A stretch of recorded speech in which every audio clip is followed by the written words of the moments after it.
दोस्तों ये वीडियो तो आपने देखी होगी जिसमें इसरो चीफ के सिवन भावुक हो जाते हैं और प्रधानमंत्री उन्हें हौसला बंधा रहे हैं। के सिवन भावुक हो गए हैं क्योंकि चंद्रयान 2 मिशन के आखिरी चरण में लैंडर विक्रम ने क्रैश लैंडिंग की थी जिसमें ये तबाह हो गया था और चंद्रमा पर सॉफ्ट लैंडिंग करने का भारत का सपना पूरा होते होते रह गया। इस घटना के करीब 4 साल बाद एक बार फिर से इसरो चंद्रमा पर सॉफ्ट लैंडिंग का प्रयास करने जा रहा है। मिशन चंद्रयान 3 लॉन्च किया जा चुका है। क्या इस बार हम लोग सफल हो पाएंगे? क्या गलती हो गई थी चंद्रयान 2 में? इन सभी सवाल के जवाब आपको तब समझ में आएंगे जब आपको ये पता होगा कि चंद्रमा पर पहुंचा कैसे जाता है। इसलिए सबसे पहले हम ये जानेंगे कि चंद्रयान 3 मिशन में हम कैसे चंद्रमा पर पहुंचने वाले। सबसे पहले सबसे बेसिक बात, चंद्रयान 3 क्या है? क्या ये कोई रॉकेट है या कोई स्पेसक्राफ्ट है? देखो, चंद्रयान 3 नाम है इस पूरे मिशन का और मिशन है चंद्रमा की सतह पर सॉफ्ट लैंडिंग करके चंद्रमा को एक्सप्लोर करना। किसी भी स्पेस मिशन में मेनली 2 पार्ट्स होते हैं। एक होता है रॉकेट जिसे कैरियर या लॉन्च व्हीकल भी कहा जाता है और इस केस में जो रॉकेट यूज किया गया है वो है LVM-3 यानी कि लॉन्च व्हीकल मार्क 3। इसे पहले GSLV मार्क 3 के नाम से जाना जाता था और ये वही रॉकेट है जिसने चंद्रयान 2 को लॉन्च किया था।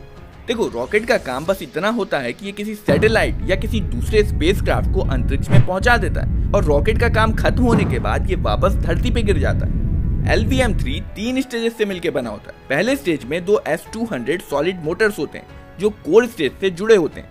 सॉलिड प्रोपेलेंट सिस्टम, जिन्हें मोटर्स भी कहा जाता है, ये सबसे सिंपल टाइप का रॉकेट प्रोपल्शन सिस्टम है और ये डिजाइन में किसी दिवाली वाले रॉकेट की तरह होता है। इसमें फ्यूल और ऑक्सीडाइजर का मिक्सचर भरा होता है जो जलने पर बहुत सारी गर्म गैसेस बनाता है और ये गर्म गैसेस नोजल से बहुत तेज गति के साथ बाहर निकलती हैं और जब ये बाहर निकलती हैं तो रॉकेट पर आगे की तरफ धक्का लगाती हैं। इस स्टेज के खत्म होने के बाद शुरू होता है liquid propellant stage. Liquid propellant stage में 2 तरह के लिक्विड होते हैं। एक होता है फ्यूल जो जलेगा और दूसरा लिक्विड होता है ऑक्सीजन, क्योंकि फ्यूल को जलने के लिए ऑक्सीजन की जरूरत होती है। अब धरती पर तो ऑक्सीजन हमें हवा से मिल जाता है और इसलिए हम अपनी गाड़ी में सिर्फ पेट्रोल डलवाते हैं, ऑक्सीजन नहीं डलवाते। पर स्पेस में हमें ऑक्सीजन भी साथ लेके जाना होता है क्योंकि इतनी ज्यादा ऊंचाई पे हवा में पर्याप्त ऑक्सीजन नहीं होती।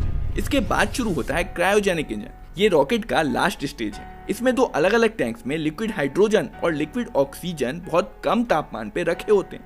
लिक्विड हाइड्रोजन को करीब -250 डिग्री सेल्सियस और लिक्विड ऑक्सीजन को करीब -200 डिग्री सेल्सियस पे रखा जाता है। ये कितना ठंडा होता है इसका अंदाजा आप इसी बात से लगा सकते हो कि आपके घर के रेफ्रिजरेटर में जो फ्रीजर कंपार्टमेंट होता है उसमें मिनिमम टेम्परेचर -18 डिग्री सेल्सियस तक जाता है। तो आप सोचो -250 डिग्री सेल्सियस कितना ज्यादा ठंडा होगा। और इसलिए ये जो आप पोर्शन देख रहे हैं यहाँ पे काफी सारा इंसुलेशन दिया जाता है ताकि इतने कम टेम्परेचर को मेंटेन किया जा सके। चंद्रयान 2 के टाइम पे ये ब्लैक कलर का था पर अब इसे व्हाइट कर दिया गया। क्रायोजेनिक स्टेज में भी लिक्विड हाइड्रोजन और लिक्विड ऑक्सीजन को कंबशन चैम्बर में पंप करके जलाया जाता है जिससे थ्रस्ट पैदा होता है। एफिशिएंसी के मामले में क्रायोजेनिक रॉकेट स्टेज सॉलिड और लिक्विड इंजन स्टेज के मुकाबले ज्यादा एफिशिएंट होता है और प्रत्येक किलोग्राम फ्यूल के जलने पर ज्यादा थ्रस्ट पैदा करता है। इन सब स्टेजेस के ऊपर एरोडायनेमिकली डिजाइन प्रोटेक्टिव केसिंग में पेलोड को रखा जाता है। इस पूरे इतने बड़े रॉकेट का बस यही काम होता है कि ये ऊपर रखे पेलोड को अंतरिक्ष में पहुंचा।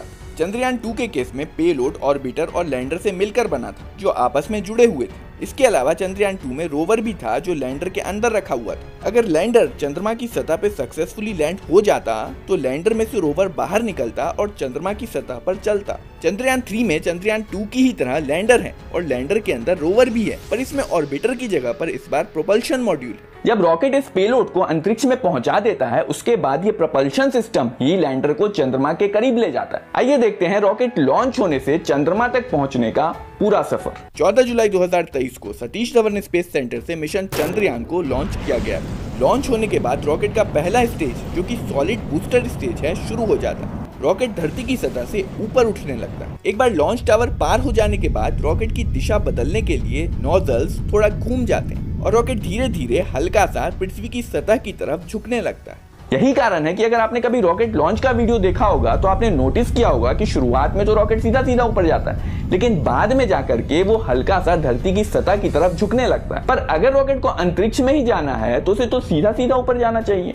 रॉकेट के मुड़ने के कारण को समझने के लिए आप इमेजिन करो कि एक तोप के गोले को किसी ऊंचे पहाड़ से फायर किया गया। ग्रेविटी इस प्रोजेक्टाइल के रास्ते को नीचे की तरफ कर्व कर देगी और प्रोजेक्टाइल कुछ दूर जाने के बाद वापस पृथ्वी पर आ गिरेगा। लेकिन पृथ्वी के गोलाकार होने के कारण प्रोजेक्टाइल फ्लैट सरफेस के मुकाबले ज्यादा दूरी तक जाएगा। अगर गोले को इससे भी ज्यादा पावर से फायर किया जाए तो प्रोजेक्टाइल और भी ज्यादा आगे जाके गिरेगा और पृथ्वी पर वापस गिरने में इसे और भी ज्यादा समय लगेगा। कमाल की बात तो यह है कि अगर इस गोले को पर्याप्त पावर से फायर कर दिया गया तो यह पृथ्वी के चारों ओर चक्कर लगाना शुरू कर देगा और वापस कभी पृथ्वी पर गिरेगा ही नहीं। और अगर इस गोले को फायर करने की पावर इससे भी ज्यादा बढ़ा दी जाए तो ये सर्कुलर ऑर्बिट की बजाय इलिप्टिकल ऑर्बिट में मूव करने लगेगा। देखो, रॉकेट कभी सीधा ऊपर नहीं जाता, क्योंकि अगर रॉकेट सीधा सीधा ऊपर जाएगा तो कभी ना कभी इसका फ्यूल खत्म हो जाएगा और ये किसी ऊपर फेंके गए पत्थर की तरह वापस धरती पर आ गिरेगा। इसलिए अगर स्पेसक्राफ्ट को पृथ्वी पर वापस गिरने से बचना है तो इसे तोप के गोले की ही तरह तेज गति के साथ पृथ्वी का चक्कर लगाना होता है और स्पेसक्राफ्ट को इस चक्कर लगाने वाले ऑर्बिट में पहुंचाने के लिए रॉकेट को मुड़ना होता है। सॉलिड मोटर बूस्टर के खत्म होने से तकरीबन 20 सेकंड पहले कोर स्टेज के दोनों इंजन शुरू हो जाते हैं और सॉलिड बूस्टर के खत्म हो जाने पर ये रॉकेट से अलग हो जाता है और वापस धरती पर नीचे गिर जाता है। स्पेसक्राफ्ट का प्रोटेक्टिव केसिंग सेकंड स्टेज के दौरान अलग हो जाता है क्योंकि अब रॉकेट पृथ्वी के निचले वायुमंडल से बाहर निकल चुका है और अब इसकी जरूरत नहीं है। सेकंड स्टेज के खत्म होने के बाद सेकंड स्टेज भी अलग हो जाता है। क्रायोजेनिक स्टेज, जो कि तीसरा स्टेज है, शुरू हो जाता है और क्रायोजेनिक स्टेज के खत्म होने पर पेलोड लॉन्च व्हीकल से पूरी तरह से अलग हो जाता है। अब यहाँ पे रॉकेट का काम पूरी तरह से खत्म हो चुका है। रॉकेट ने चंद्रयान 3 के स्पेसक्राफ्ट को ऑर्बिट में पहुंचा दिया और स्पेसक्राफ्ट पृथ्वी के चक्कर लगा रहा है, पर अभी भी स्पेसक्राफ्ट चंद्रमा से काफी दूरी पर है और इसलिए चंद्रमा के पास पहुंचने के लिए इसे अपने ऑर्बिट को बढ़ाना होता है और यहाँ पर काम आता है चंद्रयान 3 का प्रोपल्शन मॉड्यूल। प्रोपल्शन मॉड्यूल में बाई प्रोपेलेंट प्रोपल्शन सिस्टम होता है जो सही समय पर चालू हो जाता है और इसकी वेलोसिटी को बढ़ा देता है। वेलोसिटी के बढ़ जाने से इसका ऑर्बिट लंबा हो जाता है और इस ऑर्बिट के लंबा करने के प्रोसेस को मैन्यूवर्स कहते हैं। एक के बाद एक कई मैन्यूवर्स किए जाते हैं और ऑर्बिट की लंबाई को बढ़ाया जाता है और फाइनली जब चंद्रमा सही पोजीशन पर आ जाता है तब spacecraft earth moon transfer orbit में चला जाता है और जब ये चंद्रमा के काफी करीब पहुंच जाता है तो चंद्रमा की ग्रेविटी इसे पकड़ लेती है और ये चंद्रमा के चक्कर लगाना शुरू कर देता है। इसके बाद प्रोपल्शन मॉड्यूल के इंजन्स को रिवर्स डायरेक्शन में फायर किया जाता है जिससे इसका ऑर्बिट छोटा होने लगता है और ये चंद्रमा के और करीब जाने लगता है। प्लान के मुताबिक जब स्पेसक्राफ्ट चंद्रमा की सतह से 100 किलोमीटर की ऊंचाई पर पहुंच जाएगा तब लैंडर प्रोपल्शन सिस्टम से अलग हो जाएगा और लैंडर में लगे इंजन रिवर्स डायरेक्शन में फायर हो जाएंगे। अब चूंकि ये जेट रिवर्स डायरेक्शन में फायर हो रहे हैं इसलिए एक प्रकार से लैंडर की ब्रेकिंग का काम करते हैं और लैंडर जो 1600 मीटर प्रति सेकंड की स्पीड से चंद्रमा के चक्कर लगा रहा होता है उसकी स्पीड को घटा करके 3 मीटर प्रति सेकंड की स्पीड के आसपास ले आते हैं और साथ ही इसे पहले से सुनिश्चित की गई जगह पर भी पहुंचना होगा जिसके बाद लैंडर चंद्रमा पर सॉफ्ट लैंडिंग करेगा। अगर लैंडर सॉफ्ट लैंडिंग करने में कामयाब हो जाता है तो लैंडर में से रोवर बाहर निकलेगा और चंद्रमा के एक दिन जो पृथ्वी के 14 दिनों के बराबर होता है इतने समय तक चंद्रमा की सतह को एक्सप्लोर करने के अलावा कई सारे एक्सपेरिमेंट्स भी करेगा। पर सवाल ये है कि क्या चंद्रयान 3 चंद्रमा पर सफलतापूर्वक लैंड कर पाएगा? नमस्कार दोस्तों, मेरा नाम है आशुतोष और इस सवाल का जवाब जानने के लिए हमें समय में थोड़ा पीछे जाना पड़ेगा। 6 सितंबर 2019 लाखों लोग अपनी टीवी स्क्रीन पर इसरो के कंट्रोल रूम का ये सीन देख रहे थे। लोग वैज्ञानिकों के एक्सप्रेशंस और इस ग्राफ को देखकर अंदाजा लगाने की कोशिश कर रहे थे कि क्या सब कुछ सही चल रहा है। ये भारत के लिए एक ऐतिहासिक पल था क्योंकि चंद्रयान 2 मिशन एक ऐसा कारनामा करने जा रहा था जो आज तक कोई भी देश नहीं कर पाया था, चंद्रमा के साउथ पोल के पास लैंड करना। मिशन का सबसे मुश्किल और महत्वपूर्ण पार्ट था विक्रम लैंडर का चंद्रमा की सतह पर सुरक्षित लैंड करना। लैंडर को रियल टाइम में कंट्रोल रूम से कंट्रोल नहीं किया जा सकता था, इसलिए लैंडर को इसके अंदर लगे सेंसर और सॉफ्टवेयर की मदद से खुद ही रास्ता ढूंढना था। इसे एक पहले से निश्चित 500 बाय 500 मीटर के एरिया में लैंड करना था जहाँ चारों ओर पत्थर और गड्ढे थे। इसलिए लैंडर को लैंडिंग के लिए एक सुरक्षित, साफ और समतल जगह भी खोजनी थी। कंट्रोल रूम में बैठे लोग इस ग्राफ को देखकर लैंडर की पोजीशन का अनुमान लगा रहे थे। इस ग्राफ में लाल कर्व लैंडर का प्लान्ड पाथ दिखा रहा था और ग्रीन डॉट लैंडर की एक्चुअल पोजीशन दिखा रहा था। चंद्रमा की सतह से करीब 2.1 किलोमीटर तक लैंडर प्लान्ड पाथ को फॉलो करता है, पर इसके बाद ये अपने रास्ते से भटक जाता है और चंद्रमा की सतह से करीब 400 मीटर की ऊंचाई पर इसका संपर्क इसरो के कंट्रोल सेंटर से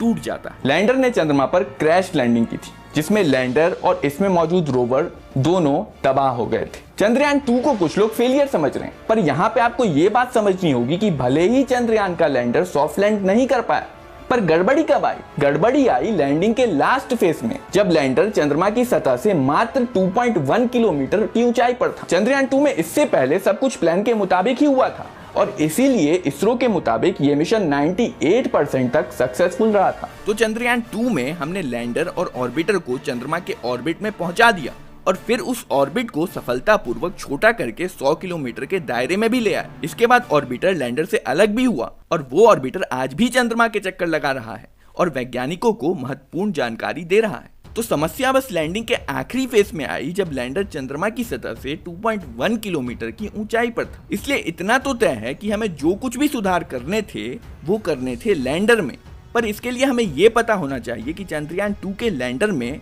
समस्या क्या हुई थी। इसरो के चीफ एस सोमनाथ ने एक प्रेस कॉन्फ्रेंस में चंद्रयान 2 के फेलियर के कई कारण बताए। उन्होंने बताया कि चंद्रयान 2 के लैंडर को चंद्रमा के 70 डिग्री साउथ में साउथ पोल के पास लैंड करने के लिए डिजाइन किया गया था, पर इसमें कई मुश्किलें थी। लैंडर में 5 इंजन थे जो लैंडर की वेलोसिटी को कम करने के लिए रिवर्स डायरेक्शन में थ्रस्ट पैदा कर रहे थे, पर किसी कारण से ये इंजन जितना सोचा गया था उससे ज्यादा थ्रस्ट पैदा कर रहे थे। लंबे समय तक ज्यादा थ्रस्ट पैदा होने से एरर बढ़ता गया और लैंडर की वेलोसिटी जरूरत से ज्यादा ही कम हो गई और इसीलिए ये प्लान किए हुए रास्ते से भटकने लगा। जब लैंडर को अपनी गलती का पता चला तो वो अपने रास्ते को सही करने की कोशिश करने लगा।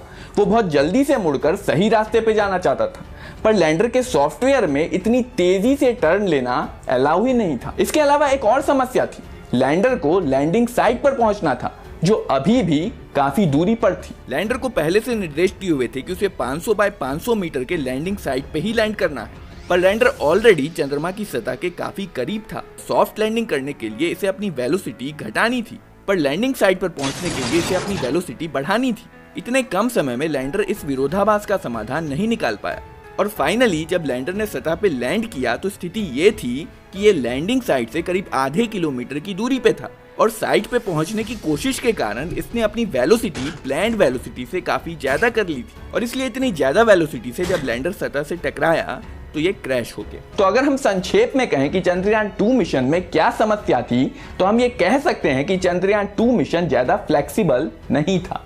मतलब ये कि अगर कोई एरर आता है या मिशन वैसा परफॉर्म नहीं करता जैसा उसे परफॉर्म करना चाहिए था तो ऐसी सिचुएशन को हैंडल करने की चंद्रयान की क्षमता काफी लिमिटेड थी। चंद्रयान 2 का डिजाइन सक्सेस बेस्ड डिजाइन था, यानी कि अगर चंद्रयान 2 को सक्सेस होना था तो उसे सब कुछ प्लान के मुताबिक ही परफॉर्म करना था। उसमें गलती की बहुत कम गुंजाइश थी। इस पूरी घटना को इसरो की टीम ने बहुत डिटेल में स्टडी किया और चंद्रयान 3 में काफी सुधार किए गए और इस बार चंद्रयान 3 को डिजाइन करते समय जो अप्रोच लिया गया है वो है फेलियर बेस्ड डिजाइन।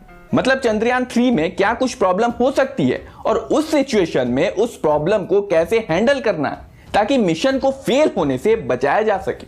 जैसे इस बार लैंडर के लैंडिंग एरिया को 500 बाय 500 मीटर से बढ़ाकर 4 किलोमीटर बाय 2.5 किलोमीटर का कर दिया गया। इसलिए इस बार एक छोटे से टारगेट पर लैंड करने की बजाय ये इस रेंज में कहीं भी लैंड कर सकता है। दूसरा सुधार ये है कि इस बार इसमें ज्यादा फ्यूल भरा गया ताकि अगर ये अपने रास्ते से भटक भी जाता है तो भी इसके पास पर्याप्त फ्यूल बचा रहे ताकि ये अपने रास्ते को सही कर सके। ज्यादा फ्यूल होने से ये भी फायदा है कि अगर कोई प्रॉब्लम आती है तो ये किसी दूसरी साइड पे भी लैंड कर सकता है।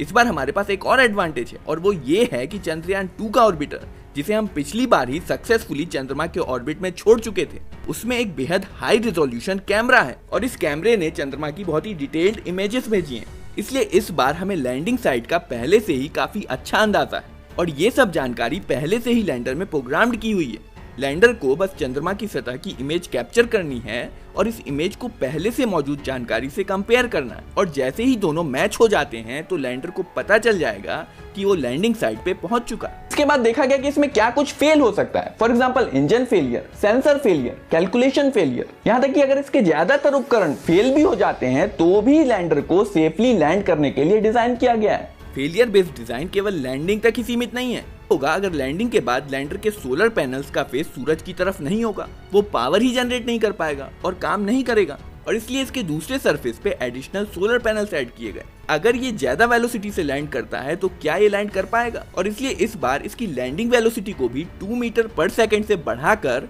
3 मीटर पर सेकंड कर दिया गया।